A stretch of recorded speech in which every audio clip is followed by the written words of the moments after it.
Well, hello. Today, I'm a huge fan of fried chicken. I try not to eat it too much. It's actually why I got rid of my deep fryer, because I did eat it too much.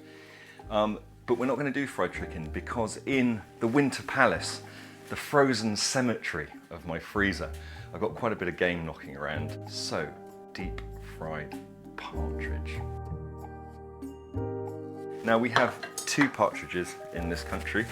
We have the English partridge, otherwise known as the grey partridge, which is a very, very beautiful bird, which is grey with a kind of apricot kind of flush on the front. They're really, really beautiful little birds. The French partridge is the one otherwise known as the red-legged partridge, is the one with the bright red legs. You see them all waddling down country lanes with the rather racy stripes on their side and the little red beak as well. And that's what this is. They're reared and they're very, very tasty. Can you show me the size of it? Yeah, so I mean, it's kind of fits a little bigger than a wood pigeon. And you don't need to eat, this is, one will do you fine. Now, when I freeze them with their guts in. It kind of retains a better flavour. And then should you want to make something with the innards, then you have that option once it's defrosted. So I tend to keep the guts in, pluck them, and then put them in the freezer with the guts in, and they'll just retain a better taste. I'm just going to first take the legs off. So you pull that out to the side, cut through the skin. There we go. And then just bend that round until you see the bone actually popping out of its socket. Okay, and then just follow it round here. Okay, so that's one leg off. On the breasts, I just want to fry two nice pieces of breast. So in and around here, following the bones. People are very nervous about cutting the meat off an animal themselves. You just kind of follow the bone structure. It's pretty straightforward. There we go. Now that is, in effect, a tiny little soup or the basis for a stock for a pie, a game pie, so keep those bones. And then you want the skin off, completely off, so I'm just skinning these. Just get under it with your thumb and take that off. That can go in your stock as well, plenty of flavour in there. And then the legs do exactly the same. It's not actually that difficult to do then. No, it's really, really easy. It's really easy. And then here, look, I'll just show you this. So here's the bone. That's the bone I don't want. So I'm just going to nibble under it. Scrape all the meat down. There we go. Just loosen that from the end and it'll all come off very easily. That all looks very neat. All very neat and tidy. And now I'm going to put that in a bowl and get some buttermilk. What is buttermilk? So this is the milk from the butter solids, and what it has inside it is enzymes, and what these enzymes do is actually tenderize the meat. And this is kind of good for game. I don't like my game overly well hung. So by putting the buttermilk in, it kind of softens it and tenderizes it. And you need to kind of leave it in the buttermilk overnight. So just enough to cover it. And I don't put anything else in it apart from some black pepper and a couple of bay leaves. Better flavour? Well, I'd like to say so. Crunch up your bay leaves just so you get that real pong from them, and then just make sure that all the bird is covered in the buttermilk, and that's it. But you then have to leave that overnight to do its work. I had to do this one last night. It's a real shame in life when not everybody can enjoy everything. So if I'm doing a kind of deep fry, I always use a gluten-free flour. This happens to be Dove's Farm self-raising gluten-free flour. It's absolutely brilliant. So a good load of flour. Potato flour is another one you could use. Corn flour, brilliant. and this will give a really crispy skin. Just combine those together. And then you can start putting in all the fun parts. I've got some garlic granules.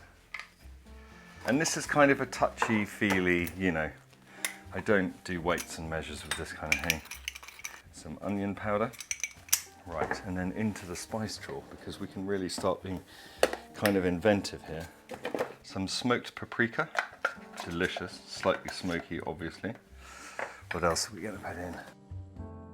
Ground coriander, absolutely. A teaspoon of that. A little bit of chili powder. A few fennel seeds. What else have we got in here? There is so much stuff in here. Oh, look. Some of this lovely celery seasoning. This is my salt mix of bay and rosemary and marjoram, and this has also got salt in it too. And that should do the trick. This is the secret sauce. So this is the secret sauce. I'm making a terrible mess. Please excuse me, everybody. Now, I want to mix an egg into the buttermilk. So I'm going to take the partridge out and just take those bits of bay leaf out to the side. You don't want to be kind of crunching on bay leaf. What does that do? It just helps everything kind of bind and stick and, you know, kind of stay on when the great flouring comes. You can use condensed milk, quite often used in the States for frying chicken instead of egg. It does give a kind of real sweetness to everything, and then the partridge can go back in. Apart from being a fan of fried chicken, my favourite sandwich filling is Coronation chicken. So I thought, why don't you keep the mayonnaise from that to have it with the fried chicken? So we're going to have a curried mayonnaise. And I need a few things here. This is my version anyway. So, good bit. Oh, by the way, this is just my favourite brand of mango chutney. Gita's premium mango chutney with lots of nigella seeds and stuff in it. It's absolutely delicious. So, a good spoonful of that, and one for cookie. Oh my god, that is so tasty. It's quite fiery as well. A little bit of Dijon mustard, just a little bit. Oh, hello Aggie. Hello darling. Half and half yogurt to mayonnaise. I love yogurt. I don't like flavoured yogurt, except for hazelnut yogurt. I quite like fudge yogurt, but It's a great place.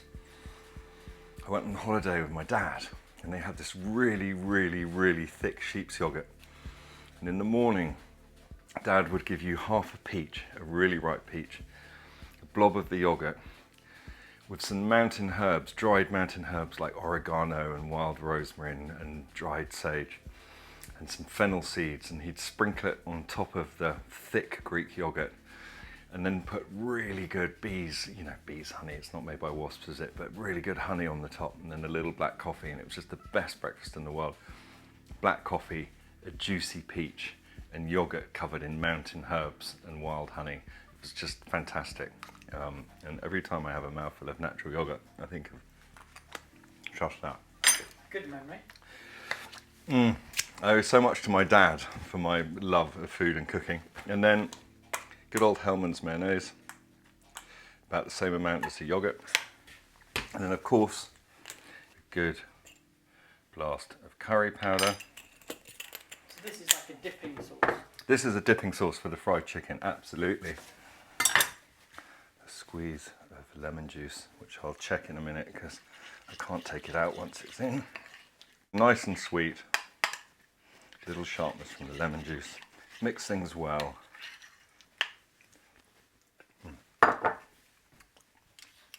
It's delicious. Tiny bit more lemon juice.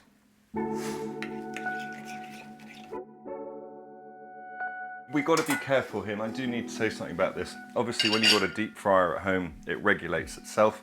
You turn it on to 170, it doesn't get hotter than that. I've got rid of mine because I was eating too much fried food.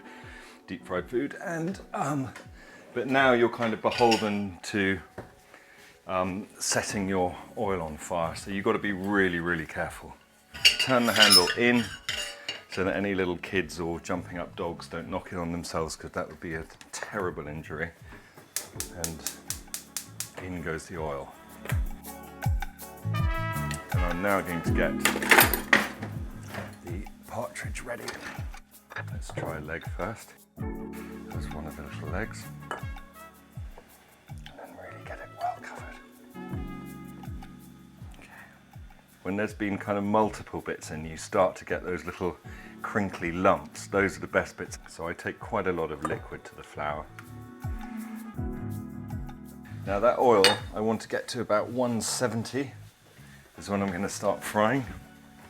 Okay, I'm going blind in my old age. So you're being quite precise on the temperature. Yeah. Right, that is 170. Okay, here we go. So in goes our partridge. Now that's not going to take quite as long as you might expect, probably 5-6 minutes. All this bubbles on the top is all the moisture, the water coming out of it. As those bubbles calm down, you know you'll see, as they are already, you're on your way. By the time the crumbs are all really crunchy, you're going to know that it's cooked all the way through inside. It's such an amazing ingredient. To have it deep fried as well, it seems like brilliant. Well, as a seasonal cook, I don't want to eat partridge cooked with cabbage and lentils all the time inside it. So it's part of the job of the seasonal cook to find as many different ways to get it under your nose so that you frankly don't get bored with eating it.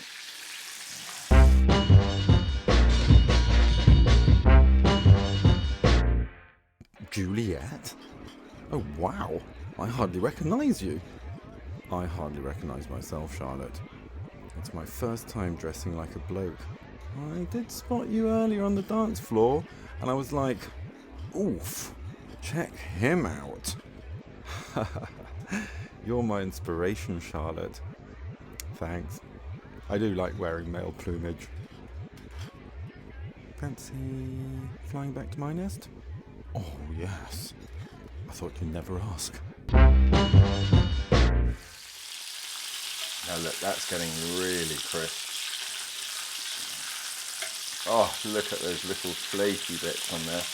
And the smell coming off it is just delicious. That's what you're doing now. I'm just looking for it to go up and be 72, just about a minute away. These can definitely come out, the legs, much thinner pieces. Look at the colour of it. Now the paprika's given it that lovely maroon colour. Now go and put that somewhere really safe in the corner where nobody can touch it. Let that cool down completely.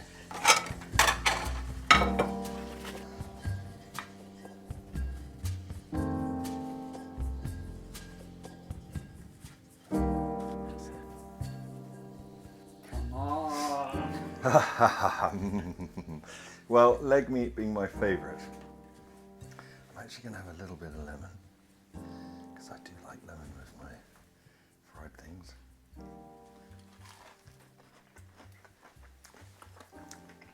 Partridge is so delicious. It's kind of, you know, wild chicken. It's got that little kind of edge to it, that gaminess, I suppose, and the batter, as you can hear,